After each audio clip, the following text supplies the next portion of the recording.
Felices Pascuas de Resurrección. Que no se nos olvide, es tiempo de Pascua y hay que vivirlo muy bien. Hay que reeducarnos para disfrutar la vida, para disfrutar la libertad que Cristo ha comprado para nosotros a precio muy alto, a precio de su sangre. Pero definitivamente la alegría y la felicidad, el gozo que experimentamos en este tiempo, no debería de limitarse solamente al tiempo de Pascua, sino más bien deberíamos de aprender a vivir así, en la dignidad y en la alegría de los hijos de Dios siempre. No vaya a ser que cuando termine la Pascua otra vez querramos volver al Viernes Santo o al tiempo de Cuaresma. No. La idea de vivir cada año un tiempo específico y prepararnos para este tiempo es que vayamos cada vez subiendo más, mejorando cada vez más, disfrutando cada vez más la vida. Algunos se quejan y dicen, es que ya no es lo mismo, cuando yo era joven era más feliz, tenía más energía, tenía más... Y otros dicen tantas cosas que bueno, si vas con ese sentido en tu vida, sí, seguramente vas de bajada.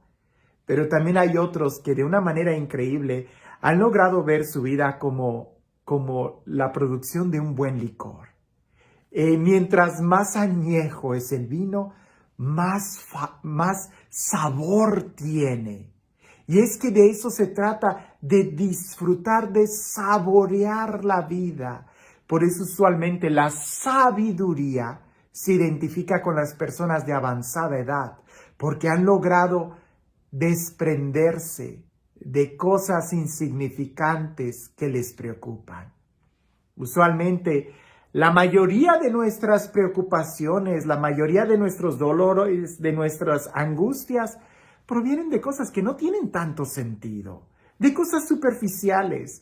Hay gente que hasta puede enojarse de algo tan superficial como la ropa, los zapatos, y están olvidando cuál es el verdadero sentido de la vida, la capacidad de disfrutar.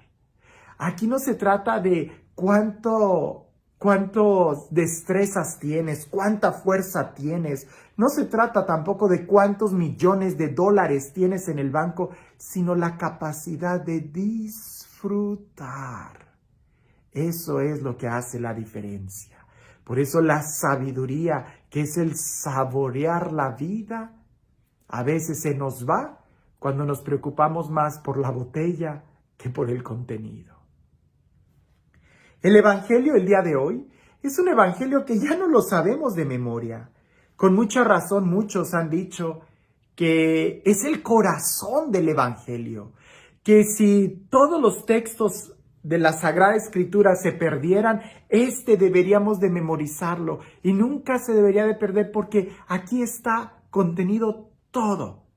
Pero claro, para poder vivirlo y entenderlo es un raudal, es un manantial que nunca dejamos de sorprender y de disfrutar.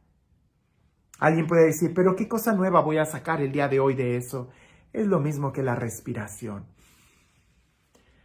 Todos los días respiras y no vas a decir que porque es lo mismo ya no vas a respirar el día de hoy. Es tan absurdo. Más bien, tratemos de saborear este texto y de entender qué es lo que Dios a ti y a mí nos está diciendo el día de hoy. Tanto amó Dios al mundo que le entregó a su Hijo único, para que todo el que crea en Él no perezca, sino que tenga la vida eterna. Porque Dios no envió a su Hijo para condenar al mundo, sino para que el mundo se salvara por Él. El que cree en Él no será condenado, pero el que no cree ya está condenado por no haber creído en el Hijo único de Dios. La causa de la condenación es esta. Habiendo venido la luz al mundo, los hombres prefirieron las tinieblas a la luz, porque sus obras eran malas. Todo aquel que hace el mal aborrece la luz y no se acerca a ella para que sus obras no se descubran. En cambio, el que obra el bien conforme a la verdad se acerca a la luz para que se vea que sus obras están hechas según Dios. Porque tanto amó Dios al mundo, inicia el texto.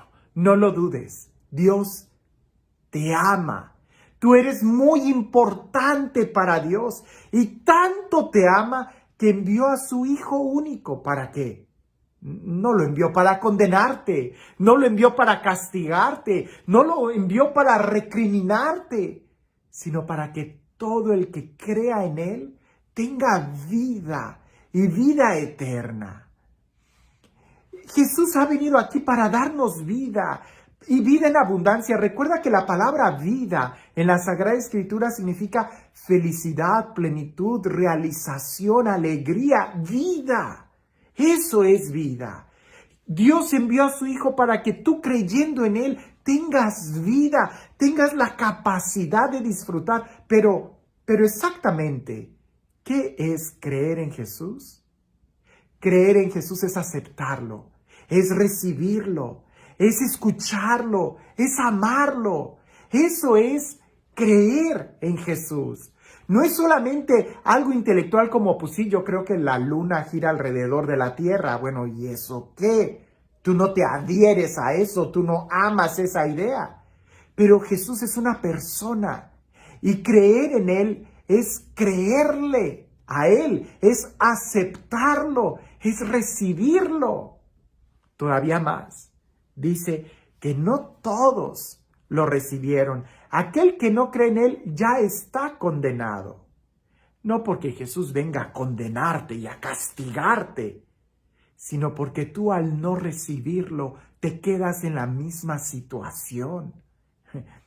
Es como aquel que sale y aunque el sol esté brillando y resplandeciente, si sale con los ojos cerrados, pues claro que se va a tropezar. No porque el sol no esté brillando, sino porque él no abrió sus ojos. Así sucede. Aunque el amor de Dios sea tan fuerte como la luz del sol de mediodía en un día soleado y despejado, aquel que cierra su corazón y se resiste a creer va a seguir en la misma situación. Dice el texto que los que no lo recibieron porque tenían obras malas y no querían cambiar. La pregunta es, ¿cómo está tu corazón en este momento? ¿Estás lleno de amor, de alegría, de paz? ¿Hay vida en tu corazón? Si la respuesta es no, entonces pregúntate, ¿ya crees en Jesús? ¿Lo has aceptado? ¿Lo has recibido? Dale una oportunidad, mejor. Date una oportunidad tú mismo de aceptarlo.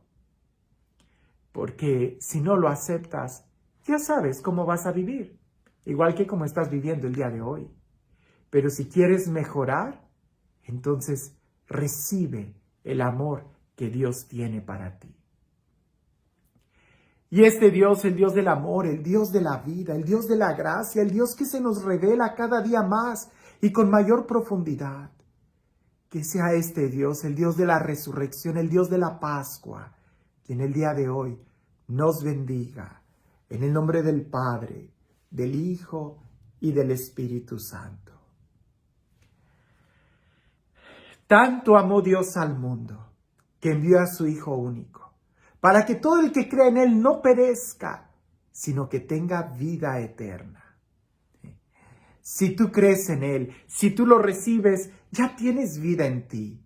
Deberías de vivir y no de estar sobreviviendo, peleando por la vida o preocupado de cosas que a veces lo único que hacen es quitarnos la vida, quitarnos la paz. Cuentan por ahí que había una monja, una religiosa, que has de saber que todos los religiosos, las monjas, los sacerdotes, planeamos nuestro funeral. Es parte de nuestra vida el planear nuestro funeral. Y no tanto por preocuparnos cómo se vaya a celebrar nuestro funeral, sino más bien para tener en mente que hay vida eterna y miramos más allá. Esa es la finalidad. Bien, Esta religiosa parece que no había entendido muy bien el sentido de preparar su funeral, porque cuando ella estaba con la hermana superiora, en un momento en el que ella se estaba midiendo un hábito nuevo, ella le dice a la monja cuando está viendo su hábito, le dice, ¿sabe qué, madre superiora? Cuando me entierren, quiero que me entierren con el hábito antiguo. Y la monja superiora voltea y le dice, pues si ese hábito es más cómodo para ti, te enterraremos con ese hábito. A veces nosotros nos preocupamos de cosas tan absurdas. El que ha resucitado con Cristo ya no se preocupa de la vestidura con la que va a ser enterrado. El que ha resucitado con Cristo, el que ha aceptado a Jesús en su corazón, ya no les preocupan las cosas de este mundo, porque el que está decidido a entrar a la alberca, no le importa si su ropa va a estar seca o mojada antes de entrar. El que se ha decidido a entrar al amor de Dios, no le importan las circunstancias.